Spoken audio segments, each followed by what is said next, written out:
What's up YouTube, Orange Juice here, and today I'm doing something a bit different in this video. Today I'm going to be showing you how to make my burritos the way I like to cook them. I'm going to put a quick disclaimer before I start. A lot of people will be like, oh, but this is how I make them, or like how my relatives make them. I'm not trying to say this is the definitive way to make burritos, but this is simply how I like to make them. So, if you're prepared for that, let's get started. And also, let me know what you think of my recipe in the comments below. Alright, let's get started. Alright, to start off, you're going to want to gather your ingredients. So, first, you want basic tortillas. The kind doesn't really matter if you want corn tortillas or if you want wheat tortillas. It doesn't matter, just use whichever ones suit your fancy. Bit of olive oil is always useful for cooking things. Here, we have jalapenos, salsa, sour cream and guacamole. This is good just to add into the burritos, to add a little flavour. Over here, we got some basmati rice, I don't know, but the rice I don't think matters too much what type it is, as long as you got some rice to put in there, as we're not going to put too much in there, but we're going to put in enough to make it nice and add a bit of substance to this meal. Next, you're going to want onions and garlic. These will be good for flavour enhancers for later. You want red kidney beans and Italian chopped tomatoes, or they don't have to be Italian, but still. Yeah, tin chopped tomatoes are good because they're already like a bit mushy, so they're very good to mix into everything. You can probably do the same with fresh ones, but you'd have to cook them a bit more first. And the kidney beans is because, yeah. Also, you want to get yourself some beef mince, or if you're vegetarian inclined, some corn mince, or whatever brand of fake beef you prefer. And finally, you just want some basic seasonings: salt, pepper, this taco seasoning, and paprika and oregano as well. I like to use the seasonings. Nothing too complex, but enough to give it some flavour. Now let's get started. Alright, so first step, I like to start off with a whole onion. And so you want to have all your onions pre-chopped before you start, as that's quite useful to have around. Now I'll show you the chopping process.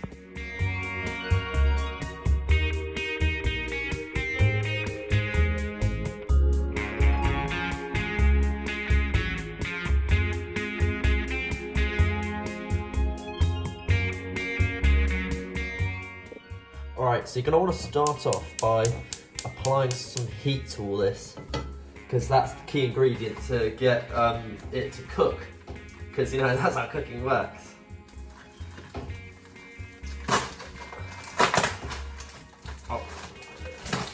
You want to start off, I like to add just a little bit of olive oil, not much, but just a tiny bit in there, just to get it started. And then next, I like to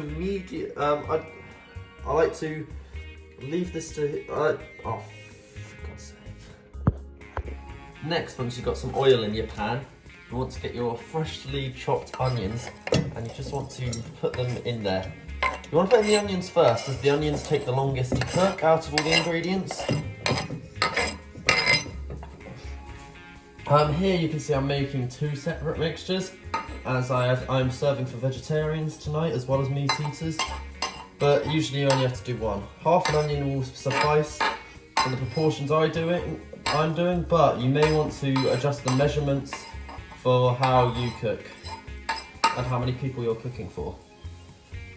So you're going to want to let that cook for a bit. I'll catch you in a few minutes. Alright, once you've had it going for a bit, the onions, next you want to add a pound of beef. I prefer to just add the thing straight in. Oh, might want to remove the film first. And then what you want to do is chop it up with your spatula or stirrer of choice and mix it in. If you're using corn, do something similar, but you don't have to chop it up. You can just use the bits provided. So yeah, you want to cook this for a while, keeping on chopping it up and stirring it, making sure it fully mixes in with the onions. Also, a little something else you're going to want to do at this stage while you're starting to cook the mince is you want to get yourself some garlic, and you want to get yourself a garlic crusher.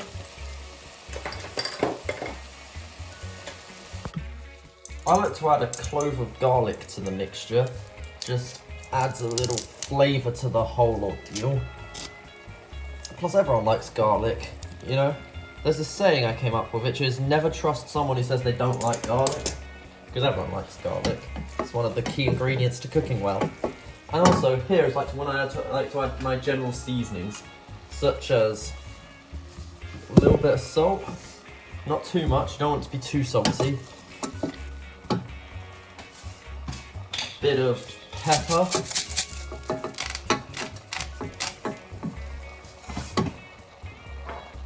Oregano.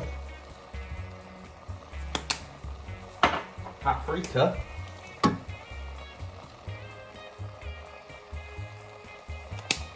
And some taco seasoning.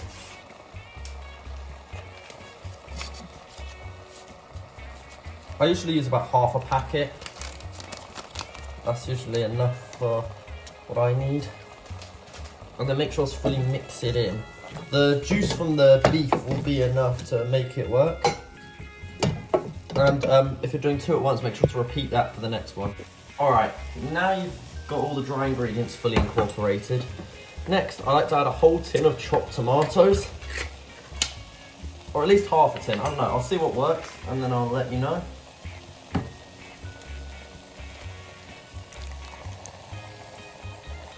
Yeah, a whole tin of chopped tomatoes, and make sure to cook that into it just to add some moisture back to the mixture.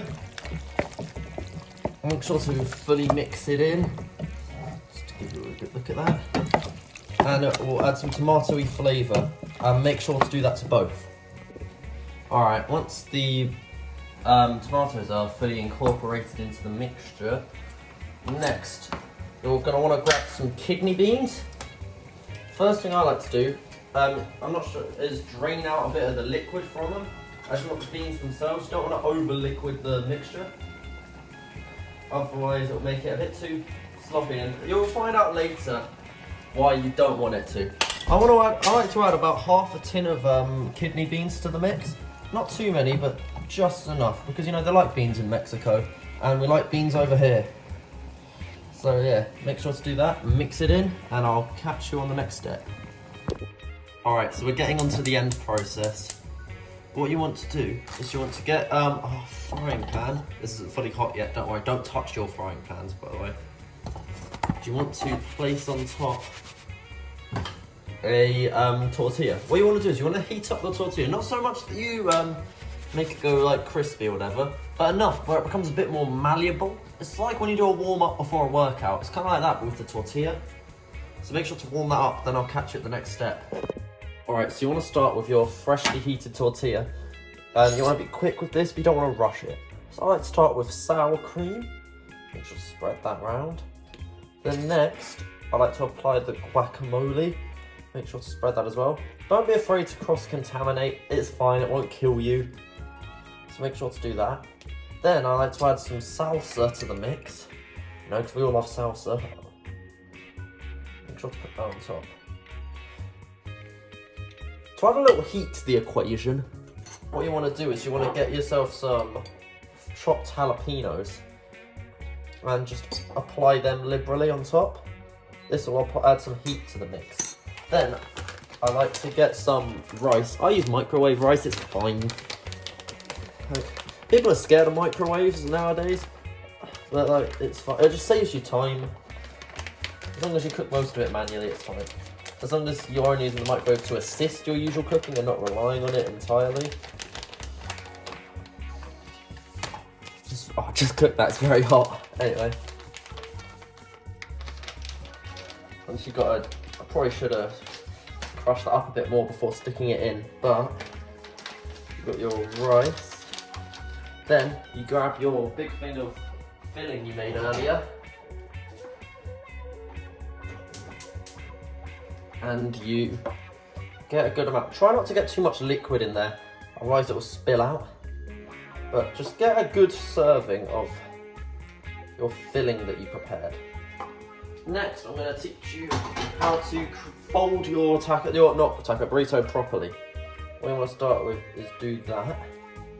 Then you want to fold it over like this.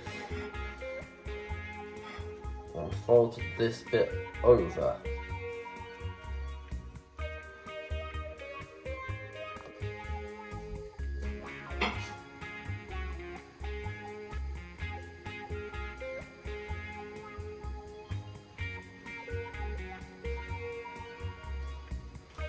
Next, you want to get your nicely folded burrito and you want to stick it on the frying pan. Leave it there for a good while. It appears there's a spillage on this one. Oh well. But I'll leave it on for a good while till it forms a nice tight seal. To avoid the ingredients spilling out too much. They appear to be spilling out a little here, but it's fine. And then you want to cook it, flip it, and then you will be done. I will catch you in a second to show you the finished product.